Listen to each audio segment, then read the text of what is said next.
Muy buenos días, queridos hermanos. Estamos en el jueves de la segunda semana, tiempo de Adviento, ciclo A. Hoy es la solemnidad de la Inmaculada Concepción de María. Del Evangelio de San Lucas 1, 26, 38. Con el dogma de la Inmaculada Concepción, la Iglesia Católica afirma que María, por singular privilegio de Dios y en vista de los méritos de la muerte de Cristo, fue preservada de contraer la mancha del pecado original y vino a la existencia ya del todo santa. 4 años después de la definición del dogma de la Inmaculada por el Papa Pío IX, esta verdad fue confirmada por la Virgen misma en las apariciones de Lourdes, en una de las apariciones a Bernadette con las palabras: "Yo soy la Concepción". Esta fiesta recuerda a la humanidad que existe una sola cosa que contamina al hombre: el pecado. Mensaje que debemos difundir. El mundo ha perdido el sentido y la conciencia de pecado. Se bromea como si fuera lo más inocente del mundo. Adorna con la idea de pecado productos, espectáculos para hacerlos atractivos. Se refiere al pecado y graves con diminutivos: pecadillo, viciosillo, pecadín. La expresión pecado original se utiliza en la publicidad para indicar algo muy distinto de la Biblia. Un pecado da un toque de originalidad a quien lo comete. El mundo tiene miedo de todo, menos al pecado. Teme los virus, la contaminación, el SIDA, la diabetes, el cáncer, la guerra atómica, el terrorismo, pero no le da miedo la guerra contra Dios, el eterno, el omnipotente, el amor. Jesús dice que no se tema a quienes matan el cuerpo, sino solo a quien después de matar tiene el poder de arrojar al infierno. Este ambiente envenenado por Satanás influye mucho en los creyentes que quieren vivir el Evangelio. Produce en ellos un adormecimiento de la conciencia, una anestesia espiritual. Existe una narcosis del pecado.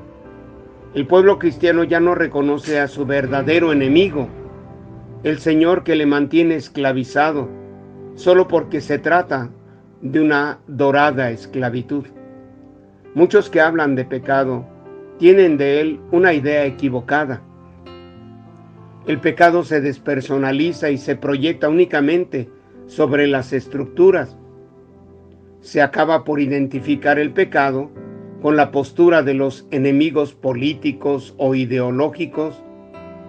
Una investigación sobre qué piensa la gente sobre el pecado arrojaría resultados terribles, desastrosos. En lugar de librarse del pecado, todo se concentra hoy en librarse del remordimiento del pecado.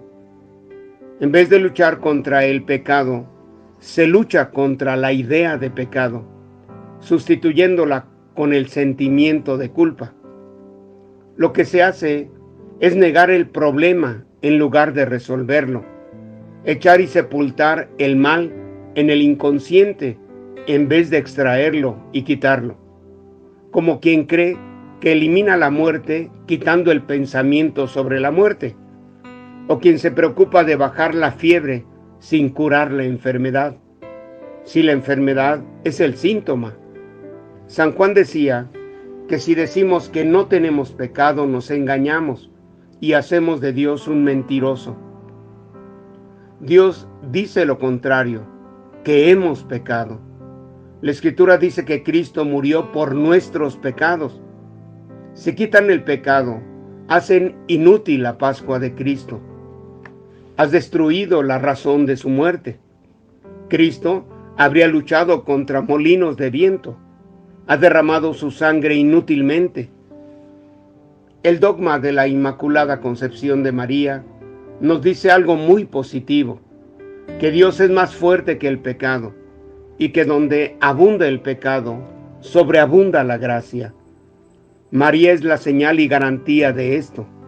La Iglesia, como ella, está llamada a ser resplandeciente, sin que tenga mancha ni arruga ni cosa parecida, sino que sea santa e inmaculada. La Iglesia en la Santísima Virgen María ya llegó a la perfección. Por ella se presenta sin mancha ni arruga. Los cristianos debemos esforzarnos en crecer en santidad, venciendo el pecado. Por eso levantamos los ojos hacia María, que brilla ante todos los elegidos como modelo de virtudes. Inmaculado corazón de María, sé la salvación del alma mía. Ánimo, queridos hermanos, o santos o nada. Hasta el cielo no paremos para estar eternamente con Jesús y María. Dulce Madre, no te alejes, tu vista de nosotros no apartes. Ven con nosotros a todas partes, solo nunca nos dejes. Ya que nos proteges tanto como verdadera Madre, haz que nos bendiga el Padre y el Hijo y el Espíritu Santo. Amén. Que vivan los sagrados corazones de Jesús y de María. Maranatha, ven Señor Jesús.